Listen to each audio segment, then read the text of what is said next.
Hi guys, Radhe Radhe. कैसे आप लोग आए हो? बिल्कुल ठीक हो गए, स्वस्थ हो गए, मस्त हो गए। मैं भी एकदम मस्त हूँ।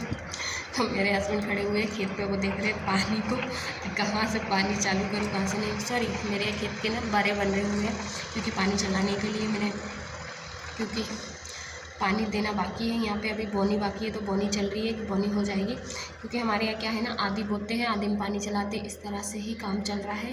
क्योंकि पूरे में एक साथ पानी नहीं फेर पाते, हमारे यहाँ पलेवा नहीं करते, इस वजह से।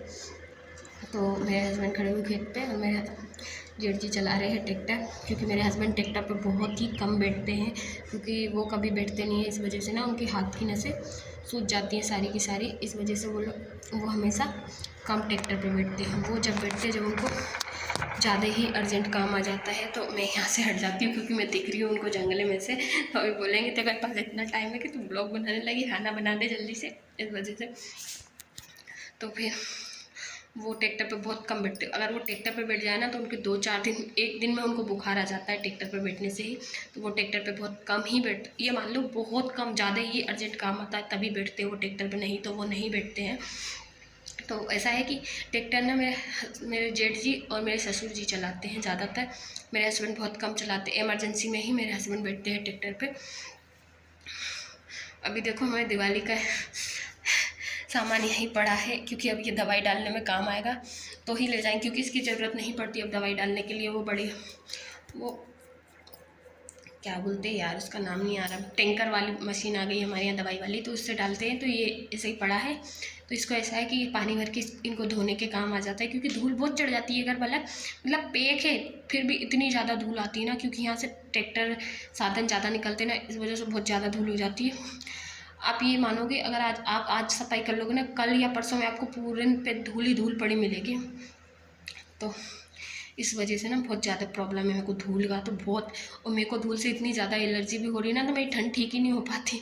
मेरे भाई का कॉल आया, तो मैंने बोला हेलो, तो मेरे को बोलता है क्यों, तेरे को सर्दी हो रही क्या?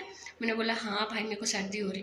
बोले ऐसी कैसी सर्दी हो गई तेरी, कब की सर्दी हो? मेरी सर्दी अच्छी नहीं हो पाती है, एक धूल से और धुएं से मेरे को इतनी ज़्यादा एलर्जी हो रही है कि धुएं के पास गई ना, तो फिर तो ये मान लो कि मेरी सर्दी स्टार्ट हो गई। तो इस वजह से बहुत ज़्यादा प्रॉब्लम आती है मेरे को धूल से और धुएं से। पर क्या करें, मजबूरी है, खाना बनाना है, चूल्हे पे ही बनता है हमारे यहाँ, तो ज़्यादा वो है। तो और कोई प्रॉब्लम नहीं है ऐसे। कोशिश यही है कि गैस पे बनने लगे, पर ये है कि गैस पे इसलिए नहीं बनता कि मेरी सासू माँ और मेरे ससुर जी दोनों नहीं खाते हैं चूल्हे की और गैस की, क्योंकि उनको ना गैस बनने लगती है गैस की रोटी से, क्योंकि वो लोग कभी नहीं खाई उन लोगों ने, तो इस वजह से नहीं खाते हैं, चूल्हे के ही खाते हैं।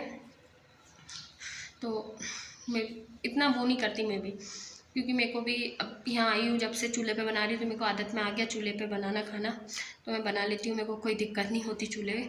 पर मेरे को ना उससे धुएँ की एलर्जी, और चूल्हा जलता रहे तो कोई दिक्कत नहीं, और नहीं जलता ना, मेरे को इतनी तेज़ गुस्सा आती है, ऐसा लगता है कि चूल्हे को फोड़ दो एकदम, खाना बना जाए भाड़ में।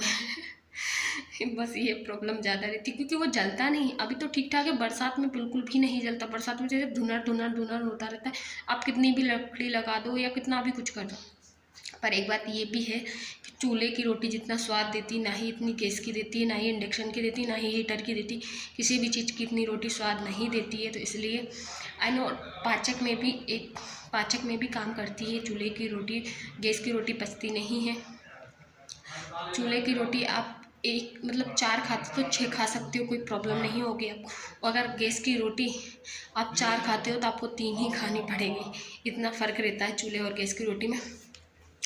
जो गांव वाले हैं उनके यहाँ तो सभी के यहाँ चूल्हे ही जलते हैं, और जो शहर वाले हैं उनके यहाँ हमेशा गैस जलते हैं। और बहुत से लोग ऐसा नहीं है, शहर वाले भी चूल्हे जला लेते हैं, उनको लगता है कि नहीं चूल्हे पर बनानी चाहिए रोटी आज। तो मक्का ज्वार की तो वैसे भी ऑलरेडी सब चूल्हे पे ही बनाते हैं, गैस पे नहीं बनती, कच्ची रह जाती है। तो पर मेरे यहाँ परमानेंट ही चूल्हे पे बनती है, इस वजह से, क्योंकि सभी लोग चूल्हे पे बनाते हैं। और फिर गांव में रहने की एक यही सुविधा है यार, आप चूल्हे पे बना सकते हो। गैस का ये है कि गैस ख़त्म हो जाएगा, फिर आपको भरवाने जाने पर इंतज़ार करना पड़ता है गैस का। कभी कभी ऐसा होता है गैस पे आप रोटी बना रहे हो और गैस ख़त्म हो गया, तो अर्जेंट में गैस नहीं मिलता गांव में, क्योंकि आपको भरवाने ही जाना पड़ेगा और दूर जाना पड़ता है। इस वजह से शहर में ऐसा है कि तुरंत आ जाता है, आप तुरंत किसी से भी टंकी ले सकते हो, तो ये प्रॉब्लम रहती है। इसलिए से चूल्हा बेटर है। मेरे को बहुत अच्छा लगता है चूल्हे पर खाना बनाने में, कोई दिक्कत नहीं होती। बस एलर्जी की वजह से थोड़ी प्रॉब्लम होती है मेरे को, नहीं तो कोई भी प्रॉब्लम नहीं है मेरे को। और फिर लोगों की अपनी अपनी चॉइस है कि गाँव में होके भी सब लोग गैस पे बनाते। बहुत से लोग इधर ऐसा गाँव है ये, बहुत से लोगों के यहाँ गैस पे ही बनती हैं, चूल्हे पे नहीं भी जलाते। पर मेरा कहने का मतलब ये, सर्दी में तो चूल्हा ही सबसे अच्छा रहता है, क्योंकि ठंड नहीं लगती। आप आग के पास बैठे रहोगे तो आपको आँच आती रहती है। और लोगों की फिर अपनी अपनी चॉइस है यार, किसी को कुछ ज़्यादा ही सुविधा चाहिए रहती है और किसी का ऐसा है कि सोचता है हाँ ठीक है यार, करना तो है, चूल्हे पे बनाओ या गैस पे बनाओ, तो ऐसा है। और फिर मैं ऊपर कपड़े नहीं डाल रही थी अभी सूखने के लिए, अभी 2 दिन से ही डाल रही हूँ ऊपर कपड़े सूखने के लिए, नहीं तो मैं नीचे ही बाइक पर डाल के सुखा लेती हूँ कपड़े, क्योंकि कौन ऊपर आए कौन नीचे जाए बार बार, मेरे को नहीं अच्छा लगता। मैं खाली ब्लॉग बनाने के लिए ऊपर आती हूँ या रील बनाने के लिए ऊपर आती हूँ, क्योंकि ऊपर उजाला है, गेट खोल दो दोनों। मैं आपको बताती हूँ, मेरे यहाँ 2 गेट लगे हुए हैं, एक ये है और एक ये है, ये 2 गेट लगे हुए हैं बालकनी के। मेरा घर जो है ना पार्टीशन में बना हुआ है, ये दीवार उठ जाएगी तो मेरे हस्बैंड का बोले, मेरे जो ससुर है उनने उसी हिसाब से बना हुआ। नीचे भी 2 गेट लगे हुए आने जाने वाले, क्योंकि उनने उसी हिसाब से 2 ही जीना लगे हुए। आपको चढ़ाव भी बताती हूँ, मेरे यहाँ के 2, एक चढ़ाव ये है और एक और बताती हूँ आपको, एक चढ़ाव ये है, आपको दिख ही रहा होगा, एक चढ़ाव ये है।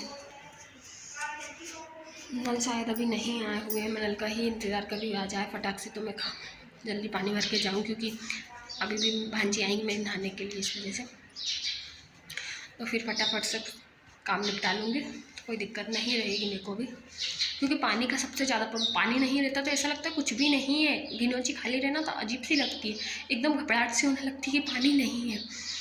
मेरे को ना टाइल्स पे भी ना पता है झाड़ू, ये नॉर्मल झाड़ू से लगाना पड़ रहा है टाइल में। मेरे हस्बैंड ने झाड़ू तोड़ दिया, ऐसे ऐसे घुमा रहे थे, प्लास्टिक वाला था तो टूट गया। तो अब उनको टाइम नहीं मिल रहा जाने का, तो बोल रहे थे ले आएंगे।